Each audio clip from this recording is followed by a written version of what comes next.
those other things happen because we've raised the temperature of the Earth about 1 degree, globally averaged.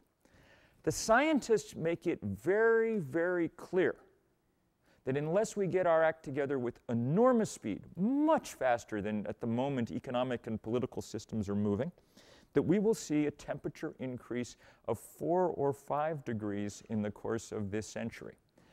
If 1 degree melts the Arctic, 4 or 5 degrees clearly has more than enough energy to make it impossible for us or anybody else to kind of hole up and weather the storm. The storm will simply be way too big.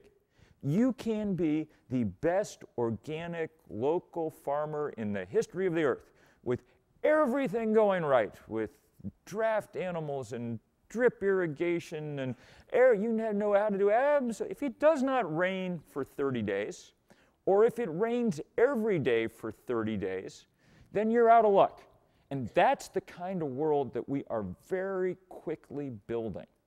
And trust me, we're already sensing it even here in Vermont. Ripton, where I live, 2 summers ago had about 6 weeks apart the 2 largest rainstorms in our history. Okay? Now, if there's any town in Vermont that should be able to handle that kind of rain, it's Ripton. It's almost entirely intact forest, with the exception of the ski bowl, you know, one set of vertical clear cuts up there on the ski mountain. But other than that, it's intact forest. But that rain that was falling on a different planet than that forest grew up on. It was too much. It damn near washed away the town. I mean, Governor Douglas had to come visit by helicopter to see us, you know. It's only now, 2 years later, with huge amount of federal stimulus money, that they've managed to really rebuild 125 so that we can easily get back and forth to the rest of the world.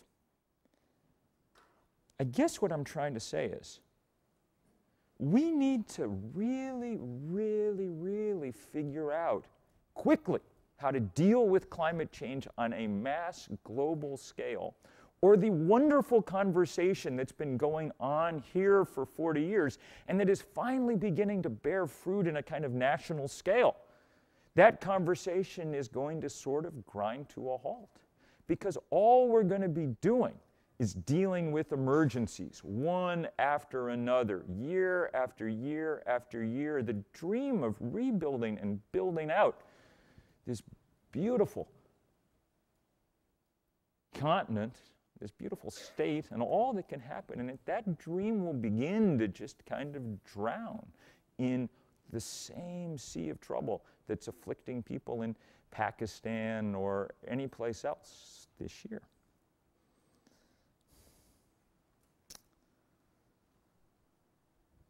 And the only way that we're gonna do it, if we do it, is if we figure out how to take effective political action on a large enough scale to matter. I wish that that weren't so. I wish that I could in good conscience tell you that all we needed to do was, in our own homes and communities, make the kind of right changes and transitions. We need to do those things, and it's wonderful and powerful to see them start to happen. I work with folks at the Post-Carbon Institute and transition towns and things all over the world on those kind of plans, and it's magnificent to see them happening. But we are not going to solve this carbon crisis one light bulb at a time, or even one small town at a time.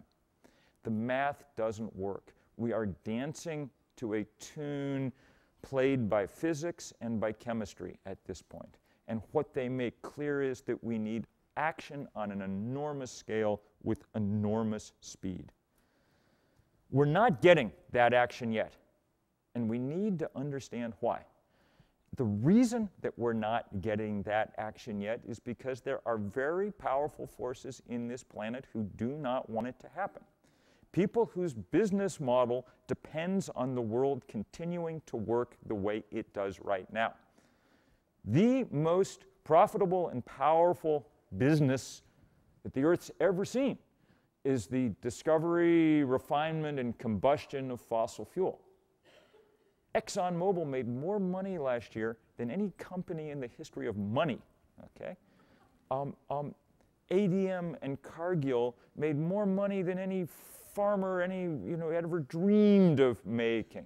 And they make it because they're making use of that cheap fossil fuel, cheap because they're not responsible for the consequences of their actions. The business model of the fossil fuel industry, which includes the great industrial agricultural powers of the world, Cargill and people like that, their business model is we get to use the atmosphere as an open sewer into which to dump for free our waste, okay? And of course they're profitable. With a business model like that, how could you not be? It's the best business model ever, and under our political system, it only takes a little bit of that profit to continue buying the political influence necessary to make it happen. All right? The Koch brothers last year, the third and fourth richest people in the country, contributed more money to political campaigns than anybody else, all right? Through their various front groups. As a result of the 26 new members, Republican members of the House Energy Committee, 22 of them had money from the Koch brothers, and for most of them it was their largest campaign contribution. The bitter irony of it is the numbers aren't even that big. These people are getting $20,000 or $25,000, at a pop, but that's enough to, in essence, mean that the House Energy Committee is now a wholly owned subsidiary of the fossil fuel industry. They had a series of debates last week about what they should be doing to deal with the climate crisis, and the major proposal put forward was to stop all funding to climate research through NASA, okay? That's what happens when a political system begins to be warped in that fashion. This problem isn't going to be solved by our elites. That process collapsed in the last couple of years. This convoluted and complicated cap-and-trade scheme that had come up before Congress, the Senate couldn't even bring itself to take a vote on it in the end, even though it wouldn't have done much, and even though it was really the brainchild and the plaything of people like Goldman Sachs. It was still too much for the fossil fuel industry. They said, no, we're not going to play. And so the whole process collapsed. That means that if we're going to do anything about it, we're going to have to figure out a new way. And I think that there's only one new way, and I think that way is to build, finally, a real political movement big enough to matter, too loud to ignore.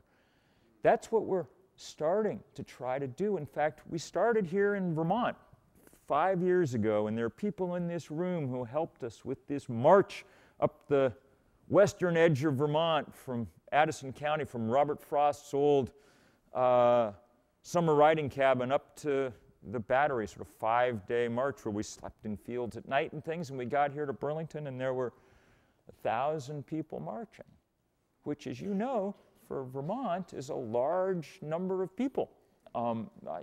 Except for UVM hockey games, that's about as good as you get.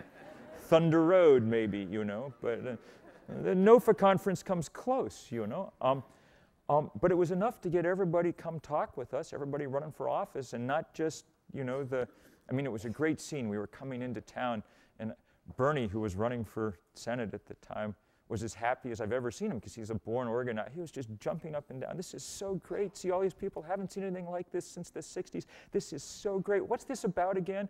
He's since emerged as the greatest champion of this work on Capitol Hill, and there's no one that we count on more.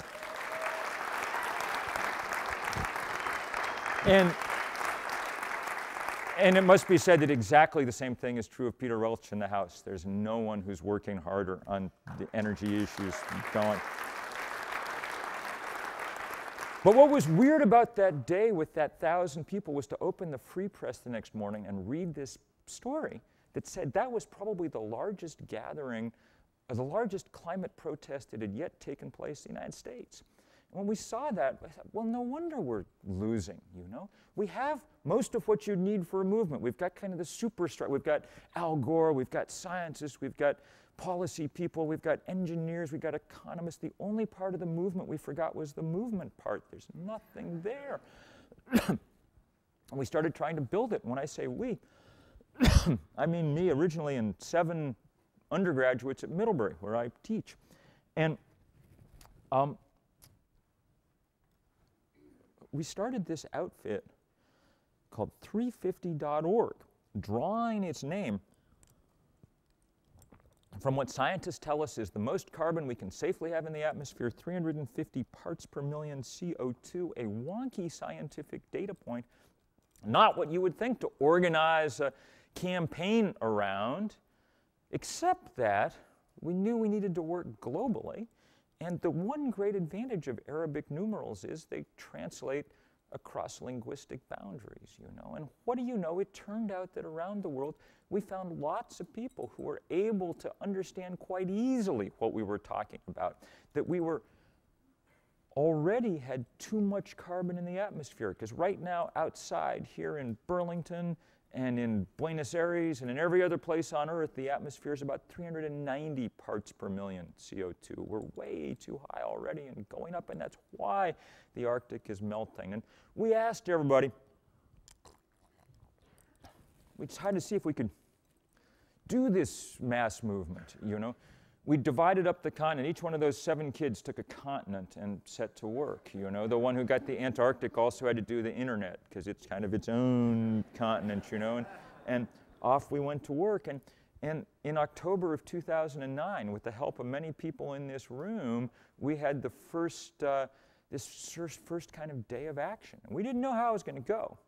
We gathered in borrowed office in downtown New York a couple of days beforehand to kind of put out press releases and kind of wait for returns to come in. We told everybody to upload pictures, you know, and we got the sense it was going to work 2 days early because their phone rang, and there was a girl that we'd worked with, an 18-year-old from Addis Ababa in Ethiopia. We'd done these training camps in Africa and the Caribbean and Central Asia, mostly for young people. She was calling up, she said, she was almost in tears, she said, the government has pulled our permit for Saturday. We can't do our big demonstration like we were planning to do. Ethiopia is kind of a creepy government. They're not going to let us do it. So we're doing it today in advance before they can stop us. We're really sorry. We know we're jumping the gun. We hope we're not spoiling it for everybody. And we've got 15,000 people right now out in the street chanting 350. And we were like, wow, don't worry about the date, you know, that's good. And then for the next 24 hours, I mean, or next 48 hours, it was pretty much insane. I mean, there were 5,100 of these demonstrations in 180 countries around the world. CNN said it was the most widespread day of political action in the planet's history. Now, I'm just going to show you. I mean, the pictures were wild. The next one came in from U.S. troops in Afghanistan.